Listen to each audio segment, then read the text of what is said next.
Bonsoir et bienvenue sur le grain de sommeil. Jack de Joholm et le Ganfin.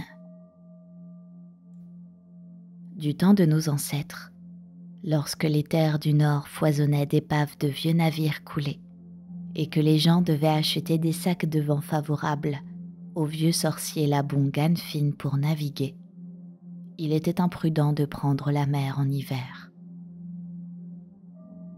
Dans ces années-là, un pêcheur atteignait rarement ses vieux jours.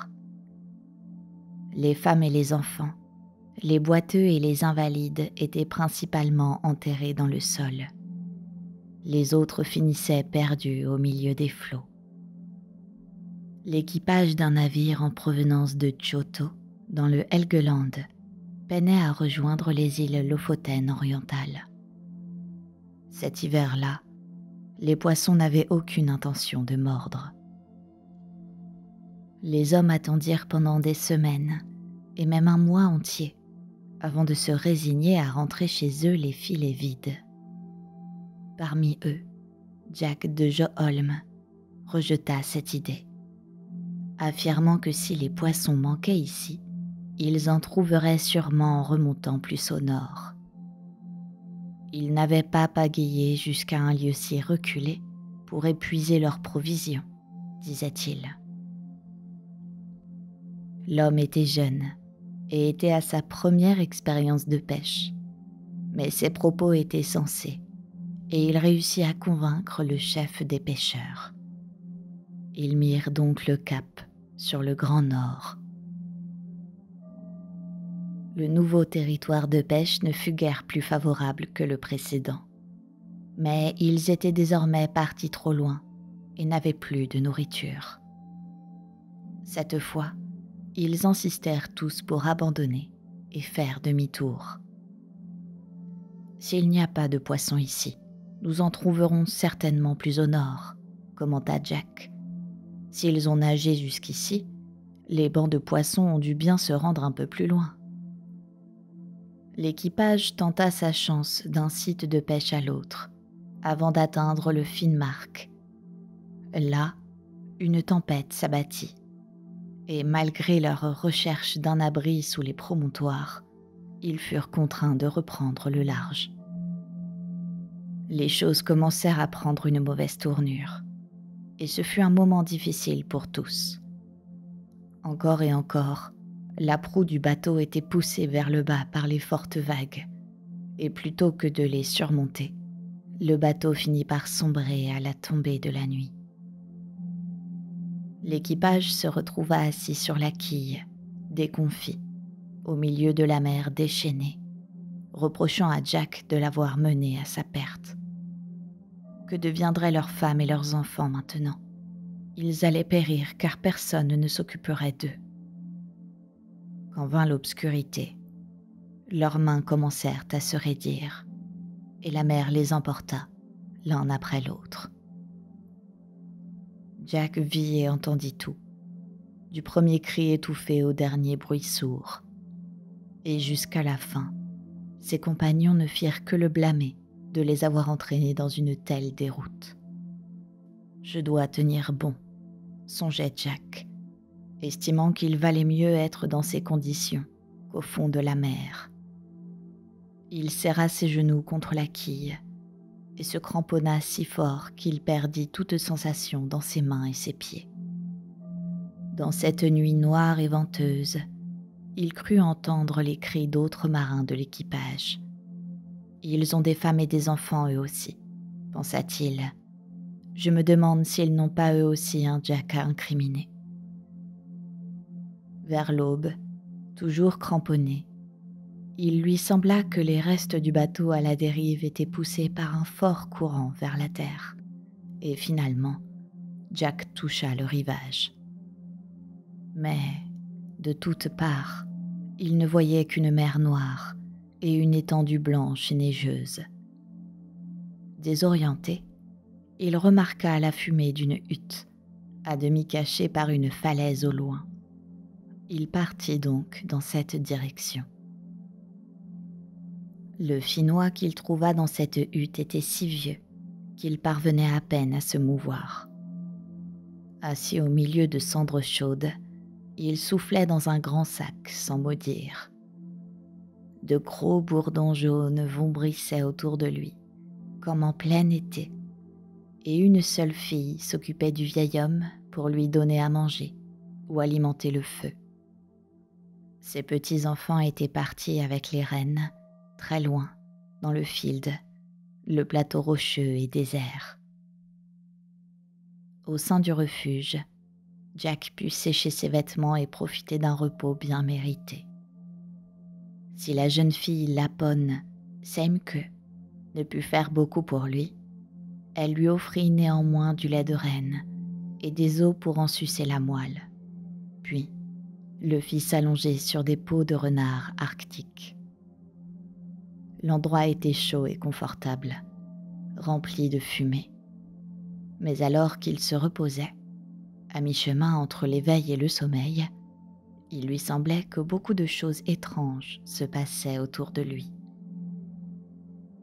Le vieux Finnois se tenait dans l'embrasure de la porte et parlait à ses reines pourtant fort distants, au-delà des montagnes. Il barrait également le chemin aux loups et jetait des sorts pour éloigner les ours. Puis, il ouvrit son sac et une tempête tourbillonnante et grondante en sortit, provoquant un vortex de cendres jusque dans la hutte. Peu après le retour au calme, l'air se remplit à nouveau de bourdons qui se posèrent sur les fourrures du vieil homme, murmurant et agitant sa tête semblable à un crâne. Jack avait d'autres pensées que de s'émerveiller devant le vieux sorcier. Une fois reposé, il voulut récupérer son bateau. Il le trouva échoué sur la plage, renversé comme une vieille auge, tandis que la mer se ridait contre sa quille. Il le tira sur le rivage, suffisamment loin de la houle. Plus il le contournait, examinant son état, plus il lui semblait qu'il avait été construit pour laisser entrer l'eau.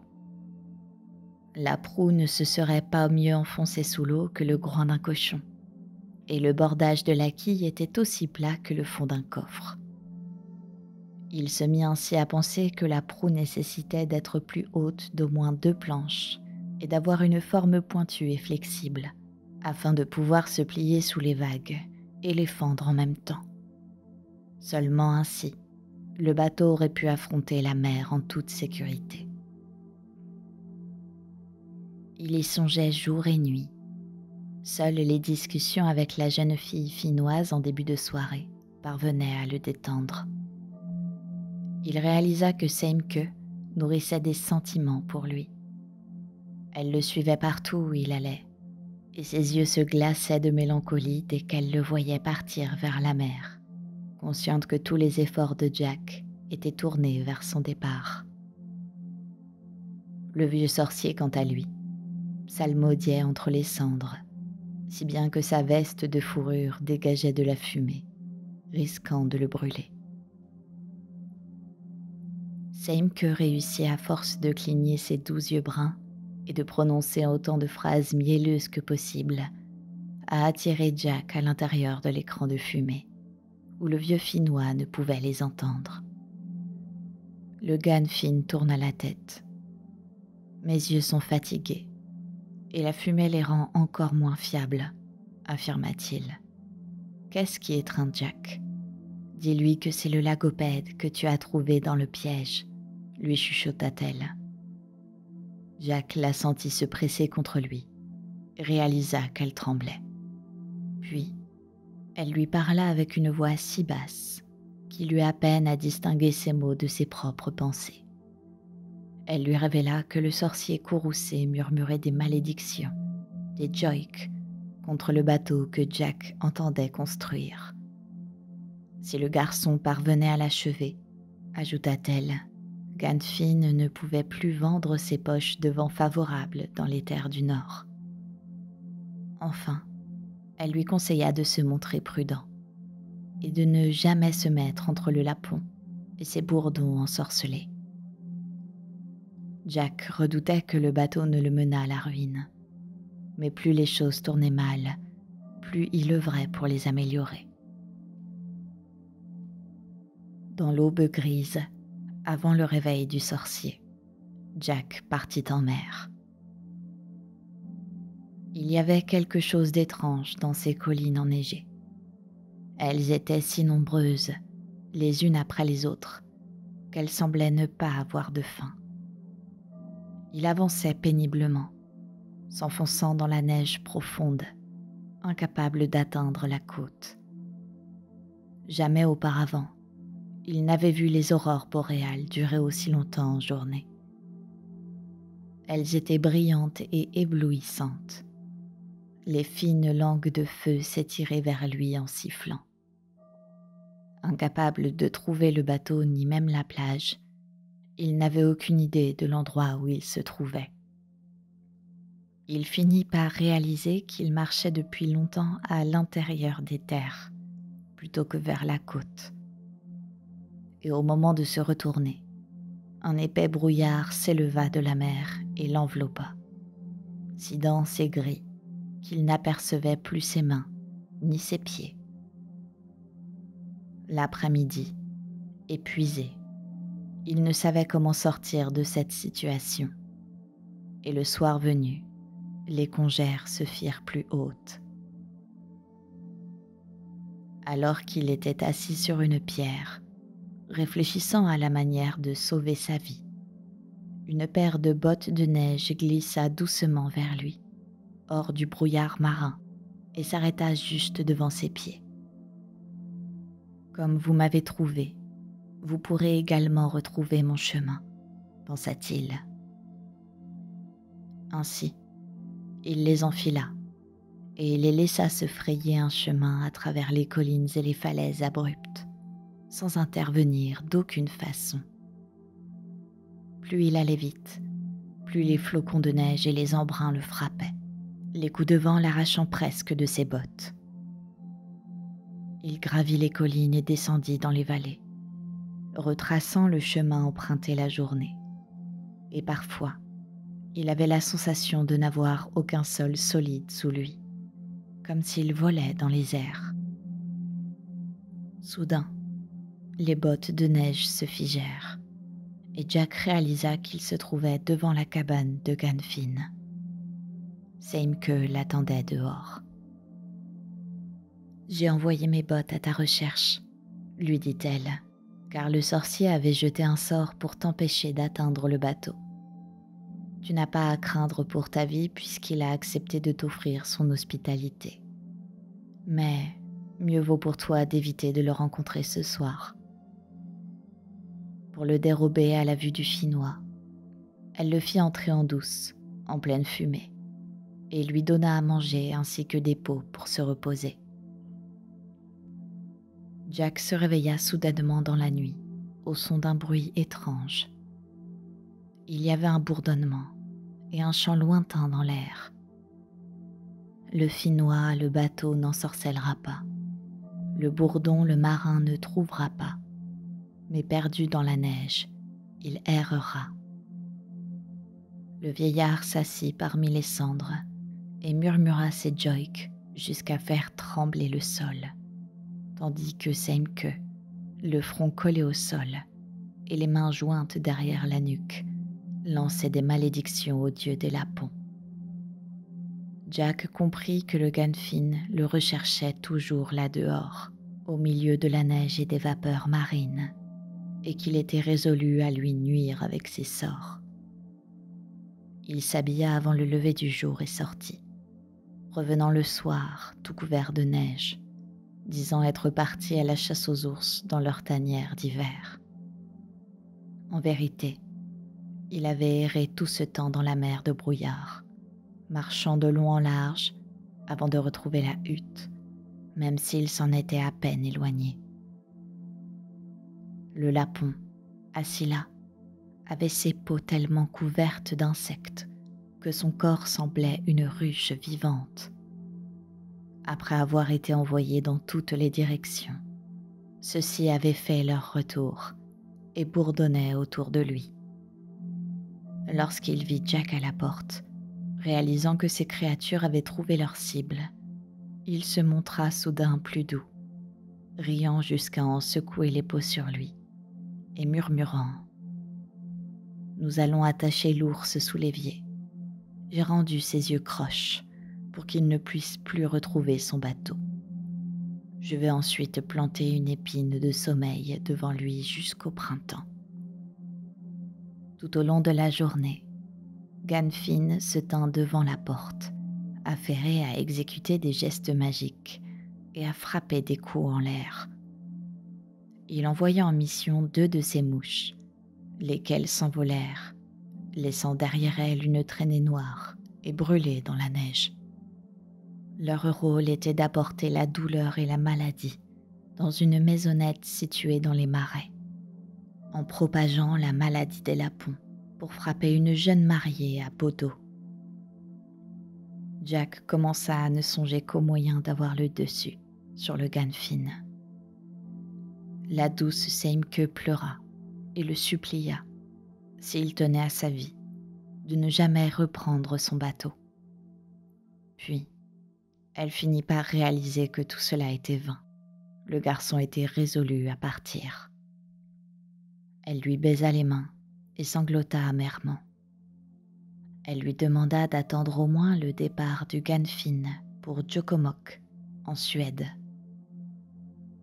Le jour de son départ, le lapon sortit de la hutte et en fit le tour, tenant haut une torche et inspectant la situation. Bien que loin, les pâturages de montagne apparurent devant lui, peuplés de rennes et de chiens de garde, ainsi que de tous ses gens. Le magicien dénombra les bêtes, puis demanda à ses petits-fils de veiller sur ses rennes en son absence, ne pouvant lui-même les protéger des loups et des ours. Il prit alors une potion soporifique et commença à danser et à tournoyer avant de s'essouffler et de tomber au sol dans un gémissement. Ses fourrures étaient tout ce qui restait de lui. Son esprit était parti, en vol vers Jokkmokk. Là, les magiciens se tenaient assis dans le sombre brouillard marin, à l'abri de la haute montagne, et chuchotaient toutes sortes de choses secrètes et cachées, insufflant les esprits aux novices des arts obscurs. Les bourdons magiques, avec leurs vombrissements, entouraient les peaux vides du Ganfinn, formant un anneau doré de protection. Cette nuit-là, Jack fut réveillé par quelque chose qui le tiraillait de loin, tel un courant d'air. Une voix l'appelait depuis les brumes et les congères. « Tant que tu ne nageras pas comme le canard, l'œuf que tu tentes d'éclore n'ira nulle part. Le Finnois ne te laissera point prendre le départ, emprisonnant la tempête et les vents sans crier gare. » Sur ces mots, le Ganfinn apparut et se dirigea vers lui. La peau tombante de son visage était ridée, telle une vieille fourrure de renne, et ses yeux dégageaient une fumée sinistre. Jack, frissonnant de tous ses membres et pris de spasmes, savait que le sorcier était prêt à lui lancer une malédiction. Il tourna vivement la tête afin d'éviter le sort, et continua si bien que le visage du Ganfinn devint verdâtre, au seuil de la suffocation. Les sorciers de Jokkmokk intervinrent alors, envoyant des dards magiques contre Jack pour troubler son esprit. Dès lors, il se sentit étrange.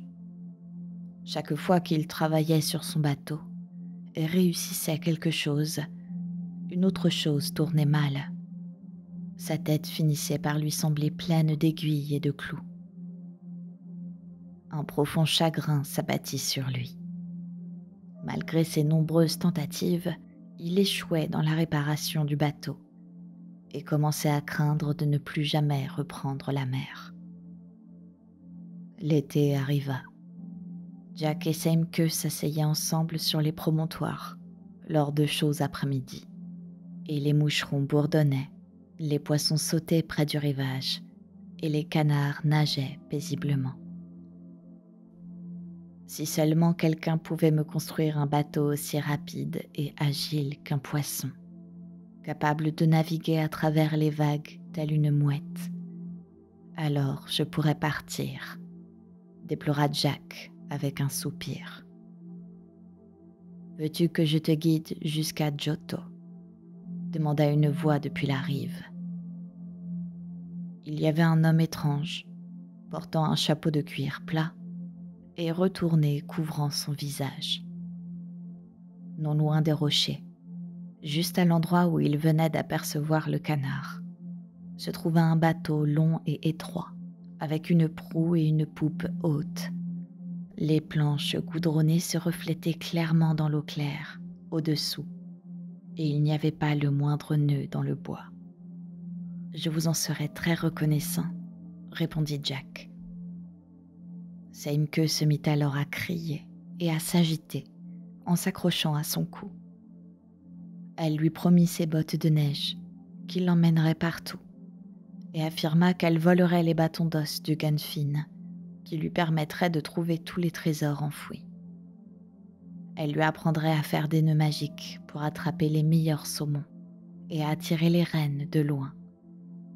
Il deviendrait aussi riche que le Gunfin, si seulement il ne l'abandonnait pas. Mais Jack n'avait Dieu que pour le bateau non loin de là. Seimke se leva ainsi d'un bond, arracha quelques mèches de cheveux noirs et les attacha autour du pied du garçon. Ce dernier dut les arracher pour partir. « Si je reste à jouer avec toi et les jeunes reines, plus d'un pauvre homme sera contraint de s'accrocher avec les ongles cassés à la quille d'un bateau, » lui dit-il. « Si tu souhaites me saluer dignement, étreins-moi et donne-moi un baiser d'adieu, ou préfères-tu que je parte sans ?» Elle se jeta alors dans ses bras comme un chaton sauvage, le regarda droit dans les yeux, à travers ses larmes, et se mit à rire et à trembler, hors d'elle.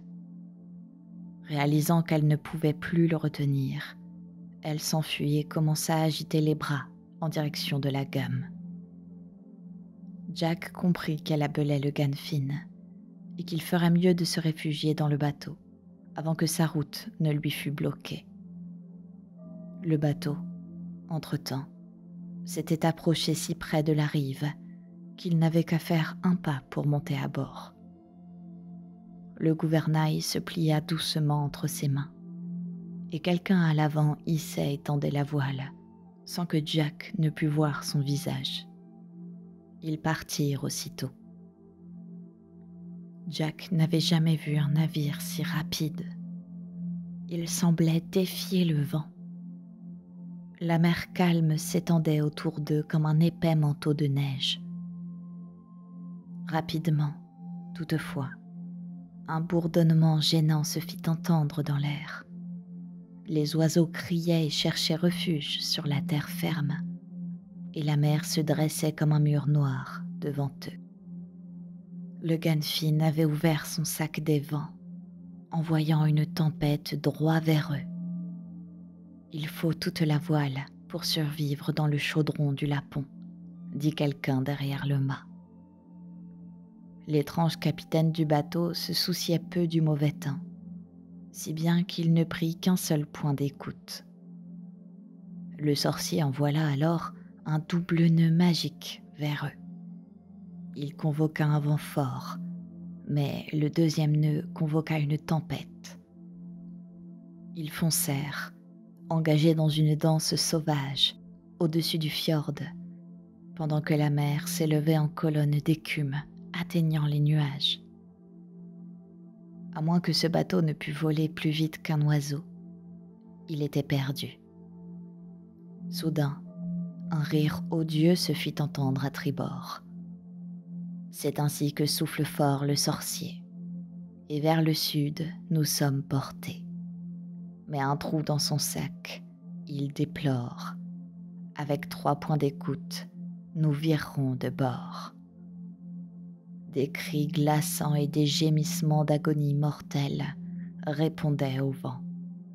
C'est le vent des quilles renversées qu'il croisait, quand de nombreux marins pâles tentaient de s'accrocher à leur embarcation. Les feux follets jetaient une lueur bleuâtre sur leurs visages. Ils étaient assis, la bouche grande ouverte, maudissant cette lumière. Soudain, il revint à lui, et quelqu'un cria : « Tu es maintenant chez toi à Giotto, Jack. » Quand il reprit ses esprits, il reconnut l'endroit où il se trouvait. Il était couché au milieu des rochers, près de la remise à bateau de sa maison. La marée était tellement haute qu'une traînée d'écume recouvrait le champ de pommes de terre, et ses pieds s'enfonçaient dans la boue. Il s'assit dans la cabane et commença à dessiner la forme du bateau dans l'obscurité, avant de se laisser gagner par le sommeil. Le matin, la sœur vint le voir avec un panier rempli de viande. Elle ne le traita pas comme un étranger, mais agissait comme s'il était normal pour elle de le retrouver là. Quand celui-ci lui raconta son voyage au Finnmark, la rencontre du Ganfinn, le bateau qui l'avait ramené ici, il la vit glousser. Toute la journée, Jack en parla à sa sœur, à ses frères, à sa mère, avant d'arriver à la conclusion qu'ils le prenaient tous pour un fou. Lorsqu'il mentionna le bateau, il les voyait grimacer puis se moquait de lui dans son dos. Finalement, peu lui importait ce qu'il pensait, tant qu'il le laissait travailler sur son projet sans interférer. Aussi, il retrouva la vieille remise. Il faut suivre le courant, pensa-t-il. Il prépara un lit de peau et le plaça dans ce qui devint son atelier et son lieu de nuit.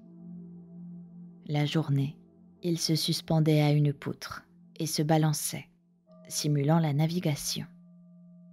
Parfois même, il enjambait le toit et plantait son couteau entre les planches pour faire croire qu'il s'imaginait en mer, accroché à la quille d'un bateau. Si quelqu'un s'approchait de lui, il sortait de la porte et retournait ses yeux, ne laissant apparaître que les blancs pour effrayer les passants. Quant à sa famille, elle osait à peine entrer dans la remise pour lui donner à manger.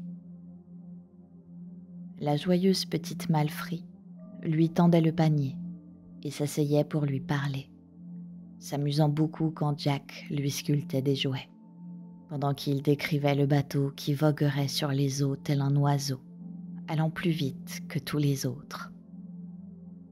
Si quelqu'un essayait de jeter un œil dans son atelier, il se cachait dans la mansarde en bois, frappait des objets lourds, créant un grand vacarme, et lançait les planches partout, afin de pousser les curieux à quitter les lieux. Tous se précipitaient pour remonter la colline quand ils entendaient les coups, les cris et les rires fous derrière eux. Ainsi faisant, Jack réussit à inciter les gens à le laisser en paix. C'est la nuit qu'il travaillait le mieux, moment où la tempête arrachait les pierres et l'écorce de bouleau qui recouvrait le toit de chaume, et où le ressac atteignait les portes de sa cabane. Lorsqu'il épiait à travers les fissures du mur et que de minces flocons de neige passaient devant lui, la silhouette du bateau apparaissait clairement dans son esprit. Les journées d'hiver étaient courtes, et la lampe à huile qu'il suspendait pour éclairer son travail projetait de longues ombres. La nuit tombait tôt et durait jusqu'en fin de matinée, quand Jack cherchait le repos dans son petit lit de peau, avec un amas de copeaux en guise d'oreiller. Il ne ménageait pas ses efforts ni sa peine. Si une planche n'était pas alignée avec les autres, ne serait-ce que de peu, il démontait toute la rangée de planches et les ponçait encore et encore. Une nuit, juste avant Noël, il avait tout achevé, hormis le bordé supérieur et la cage. Il travaillait dur pour terminer son œuvre, sans compter ses heures. Il rabotait énergiquement les planches, en voyant les copeaux voler dans l'air, lorsqu'il remarqua une créature noire qui se déplaçait sur le bois. C'était une grosse et affreuse mouche noire qui sondait et piquait partout sur le bordé. Arrivée au bout de la quille, elle déploya ses ailes et bourdonna.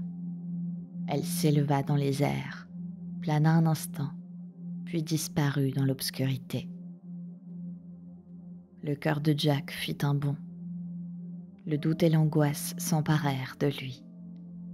Il savait avec certitude que l'insecte venait du Ganfin, et cela n'apportait rien de bon. Il prit la lampe et un maillet en bois, et commença à examiner les planches, les éclairant et les frappant, planche par planche. Il examina ainsi le bateau de la poupe à la proue, de haut en bas. Il n'y avait pas un seul clou ou rivet sur lequel il pouvait se fier désormais.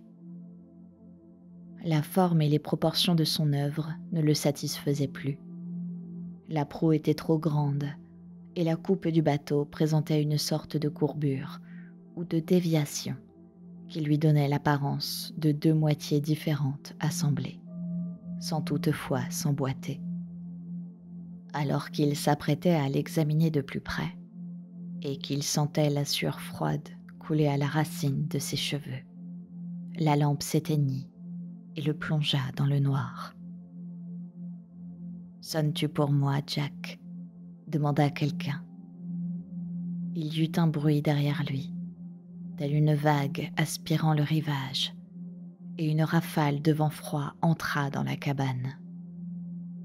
Sur le parapet était assis un homme vêtu d'une veste grise usée, son chapeau enfoncé jusqu'aux oreilles, si bien que son crâne était à peine visible.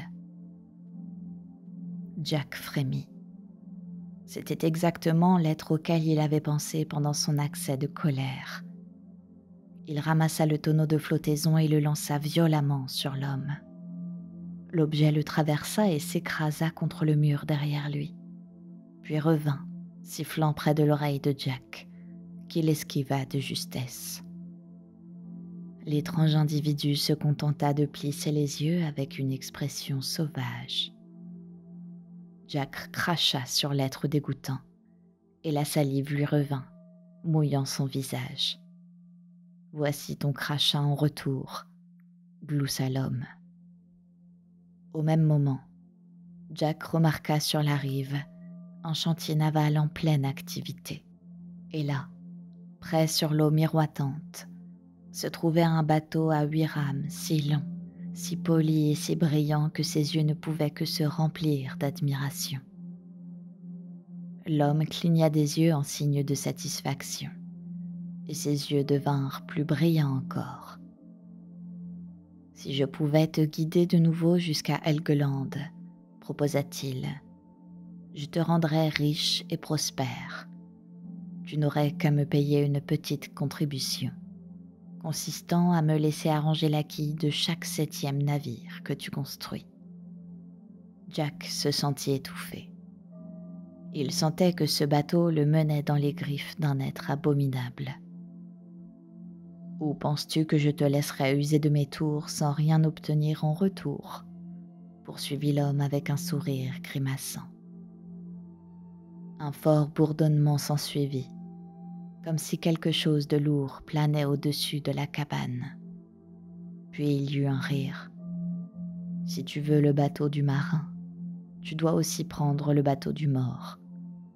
Si tu frappes 3 fois sur la quille avec ton maillet cette nuit, tu recevras une telle aide dans la construction de bateaux que tu n'auras aucun égal dans les terres du Nord. » 2 fois, Jack souleva le maillet cette nuit-là, et 2 fois, il le laissa retomber. Le bateau à 8 rames se balançait dans la mer sous ses yeux, flambant neuf et bien bâché, avec le gréement et le matériel de pêche déjà à bord. Il secoua le beau bateau avec son pied, afin de tester sa légèreté et de déterminer à quelle hauteur il pouvait s'élever au-dessus de la surface. et 1, 2, 3 fois, la massue frappa la quille. C'est ainsi que le premier bateau fut construit à Joholm. Cet automne-là, une foule aussi dense qu'une volée d'oiseaux se rassembla sur le promontoire pour observer Jack et son frère mettre à la mer le bateau à 8 rames. Il glissait avec légèreté dans les courants, laissant une traînée dans l'écume autour de lui. Il disparaissait puis réapparaissait, aussi agile qu'une mouette, dépassant les falaises et les péninsules aussi rapidement qu'un dard. Les pêcheurs cessaient de ramer pour l'admirer. Ils n'avaient jamais vu un tel bateau. Si la première année, c'était un Otring, un bateau à 8 rames, l'année suivante, c'était un solide femboring pour la pêche d'hiver qui laissa tout le monde sans voix. Chacun des bateaux de Jack était plus facile à manœuvrer et plus rapide que le précédent. Le plus beau et le plus grand, cependant, était le dernier qui attendait sur le rivage. C'était le 7e. Jack faisait les 100 pas, pensant avoir conclu une bonne affaire. Mais lorsqu'il descendit le matin pour le voir, il lui sembla, chose incroyable, qu'il avait grandi pendant la nuit, et qui plus est, qu'il avait acquis une beauté à en rester bouche bée. Il était là, prêt et achevé, et les gens ne se lassaient pas d'en parler.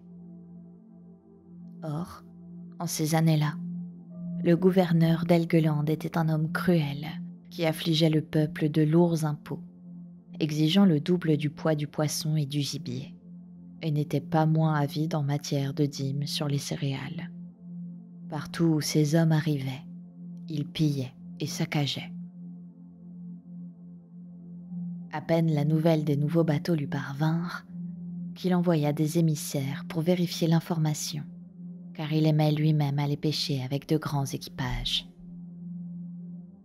Lorsque les hommes revinrent et décrivirent leurs observations, le gouverneur fut si enthousiaste qu'il se mit aussitôt en route pour Joholm, fonçant sur Jack, tel un faucon. « Tu n'as jamais payé d'impôt de dîme pour ta subsistance. C'est pourquoi tu seras condamné à une amende d'autant de pièces d'argent que le nombre de bateaux que tu as construits. » La colère de Jack explosa férocement, si bien qu'il fut menacé d'être enchaîné et transporté au nord de la forteresse de Skrar, enfermé si profondément qu'il ne pourrait plus jamais voir le soleil ou la lune. Mais après avoir examiné le Femboring, le dernier bateau de Jack, constatant sa beauté et sa bonne construction, le gouverneur accepta de faire passer la miséricorde avant la justice et se contenta de s'approprier du bateau en guise de compensation.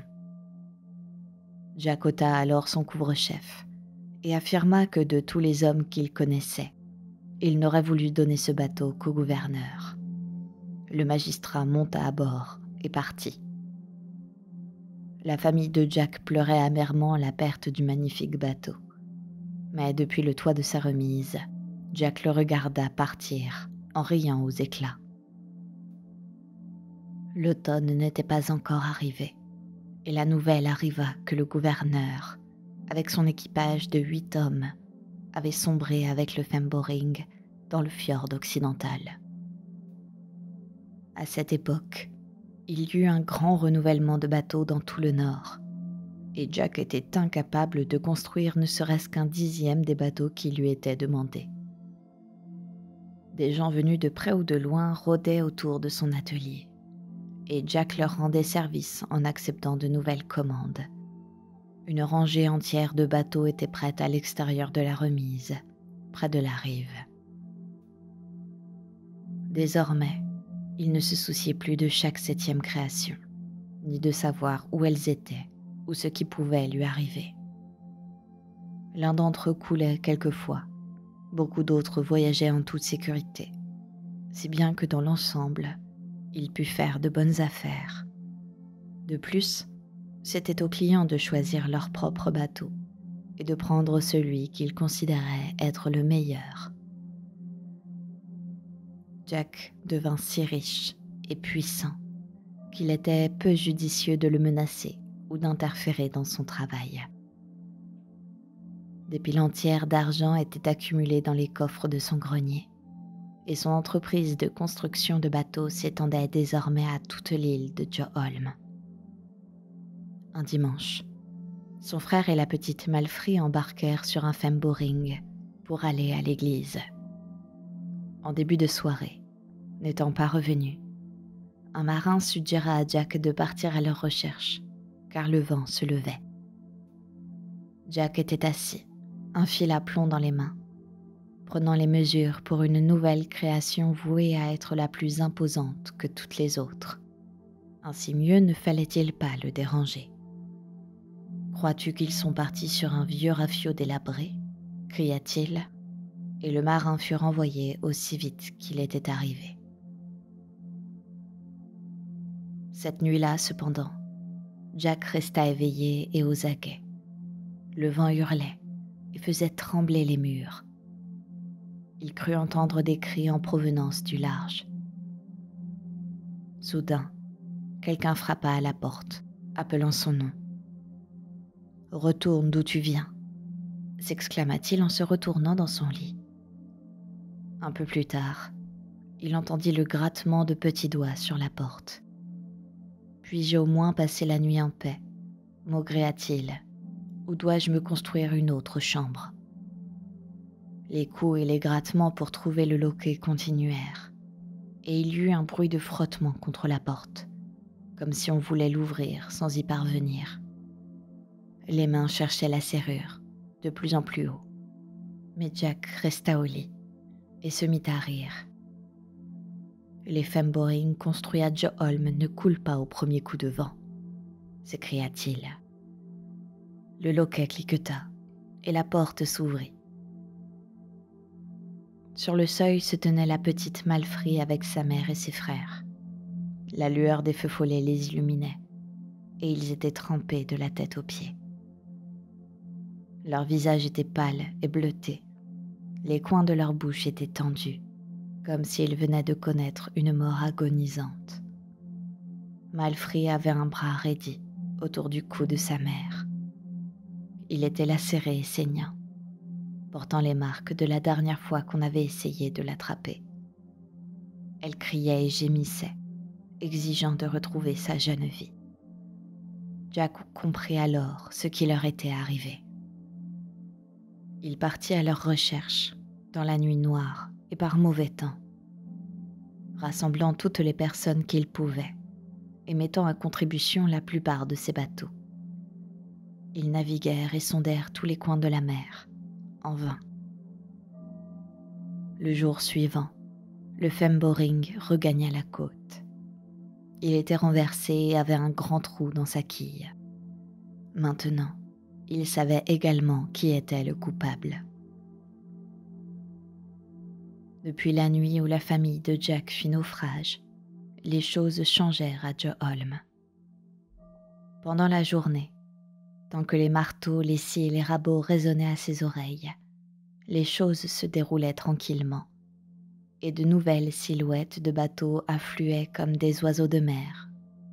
Mais quand le silence de la nuit tombait, Jack avait de la compagnie. Sa mère battait les objets dans la maison, ouvrait et fermait les tiroirs. Les escaliers grinçaient sous les pas lourds de son frère au moment de monter dans leur chambre. Jack ne trouvait pas le repos, et la petite Malfrey s'arrêtait à sa porte pour pleurer et gémir. Jack restait éveillé et réfléchissait, se demandant combien de bateaux qui corrompus il avait envoyés en mer. Et plus il comptait, plus il y avait les bateaux de l'homme.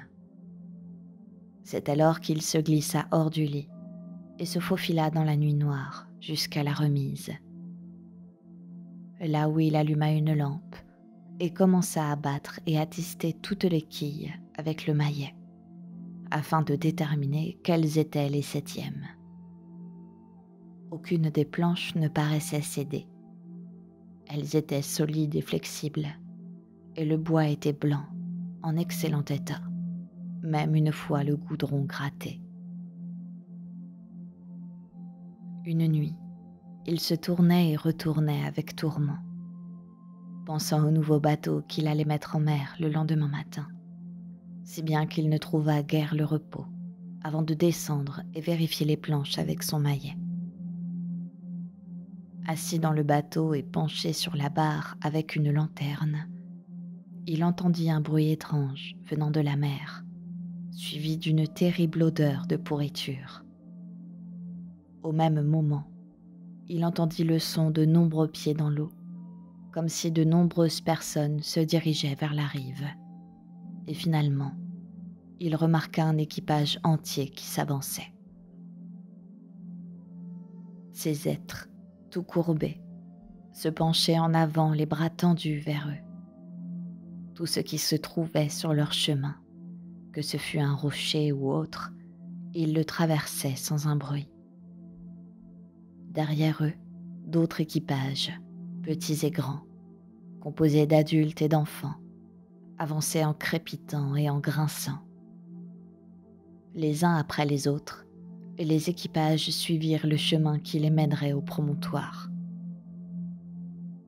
Quand la lune apparut, Jack put voir leurs squelettes. Leurs visages brillaient, leur bouche était grande ouverte et leurs dents scintillaient comme s'ils avaient ingurgité beaucoup d'eau. Ils avançaient en groupe bien soudés, si bien que les lieux commençaient à être bondés. Jack sembla les reconnaître. C'étaient les victimes des 7e bateaux, et une colère l'envahit.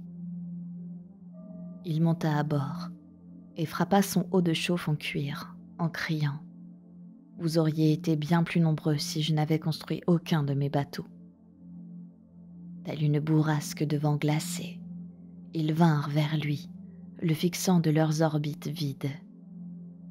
Ils serraient les dents et chacun d'eux mugissait et soupirait pour leur vie perdue. Jack, horrifié, décida de quitter Joe Holm. Mais la voile se relâcha et il se retrouva dans l'eau morte. Là, au milieu de la surface immobile, se trouvait un tas de planches décomposées et gonflées. Elles avaient autrefois été unies et avaient une forme, mais elles étaient désormais déformées et éparpillées, et de la vase, de la mousse verdâtre et de la saleté les recouvraient. Des mains mortes s'agrippaient au coin avec des jointures blanches, incapables de garder leur prise. Jack libéra donc la voile et navigua encore et encore, virant de bord en fonction de la direction du vent. Il se retourna pour regarder l'épave et vérifier si ces choses le suivaient. Dessous la surface de la mer, les mains des morts essayaient de le saisir. Un vent fort se mit à souffler, hurlant et gémissant, et poussa le bateau à travers les vagues turbulentes.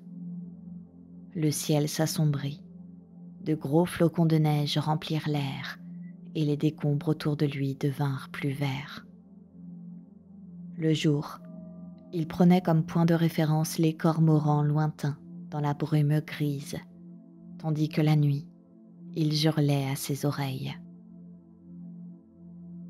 Les oiseaux battaient des ailes sans cesse, et Jack s'arrêtait pour les regarder.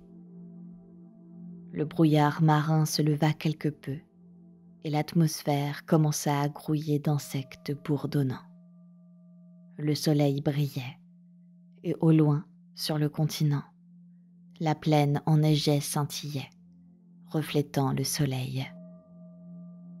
Il reconnut facilement le rivage, où il accosta finalement. Une colonne de fumée s'élevait de la hutte au sommet de la colline enneigée. Sur le seuil, le Ganfin était assis.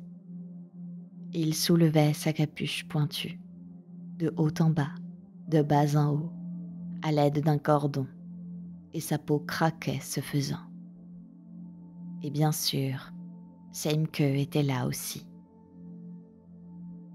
Elle semblait vieille et décharnée. penchée sur les peaux de renne qu'elle étalait au soleil.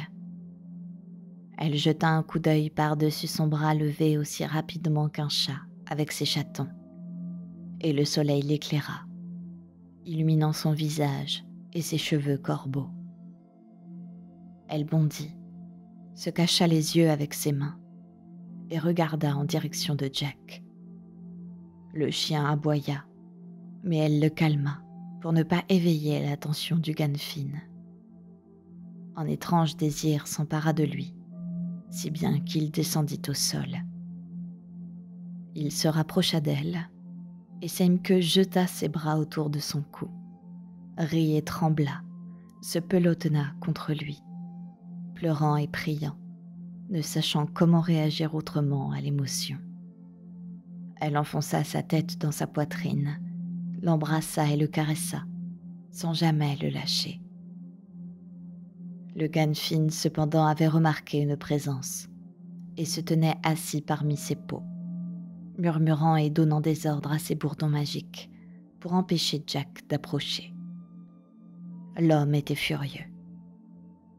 Depuis le grand renouvellement des bateaux dans les terres du Nord, causant la chute des ventes de ses sacs à vent, il était ruiné. Il était maintenant si pauvre qu'il devait mendier pour une miche de pain. De tous les rennes qu'il avait eus autrefois, il n'en restait plus qu'un, qui trottait maintenant autour de la cabane. Seimke se cacha derrière Jack et lui chuchota de faire une offre pour celui-ci. La jeune fille se couvrit alors d'une peau de renne et entra dans la hutte, debout dans l'épaisse fumée. Ainsi faisant, le vieux sorcier ne vit que la fourrure, pensant qu'il s'agissait de l'animal. Jack posa alors sa main sur le cou de Seimke et fit son offre. La capuche pointue secoua et hocha la tête. L'homme cracha enfin dans l'air chaud et refusa de vendre son renne. Jack augmenta son prix. Le lapon souleva les cendres autour de lui, menaçant et criant. Ces insectes arrivèrent, épais comme des flocons de neige, et les fourrures du sorcier semblaient presque vivantes, tant elles en étaient recouvertes. Jack fit des offres toujours plus hautes, jusqu'à promettre un tonneau comble d'argent, ce qui fit presque bondir le Ganfin hors de ses peaux. Au moment où il semblait prêt à céder, il se cacha à nouveau la tête dans ses fourrures et murmura ses joiks jusqu'à la proposition de 7 barils d'argent. Finalement, Ganfin rit, crachant tout autour. Sa reine coûterait à Jack un joli butin. Jack prit alors Seimke et l'emmena avec lui jusqu'au bateau, en gardant la peau de renne derrière eux, face au sorcier. Ils montèrent à bord et prirent aussitôt la mer. Seimke était si heureuse qu'elle se frottait les mains et prit sa place aux rames. Et les aurores boréales surgirent comme une traînée laissée par les dents d'un peigne, rouge-vert et brillante, se reflétant et dansant sur son visage. Elle parlait aux aurores boréales et les combattait avec ses mains, les yeux étincelants. Elle utilisait des mots et des gestes pour communiquer avec eux. Finalement, la nuit tomba et Seimke se blottit contre la poitrine de Jack, si près qu'il pouvait sentir son souffle chaud. Sa chevelure noire lui retombait dessus et la jeune fille était douce. Jack la recouvrit de la peau de renne, tandis que le bateau se balançait doucement sur la mer comme un berceau. Ils naviguèrent longtemps, jusqu'au coucher du soleil. Ils continuèrent jusqu'à ne plus voir à l'horizon aucune côte, aucune île, ni aucun oiseau marin, au-delà des falaises.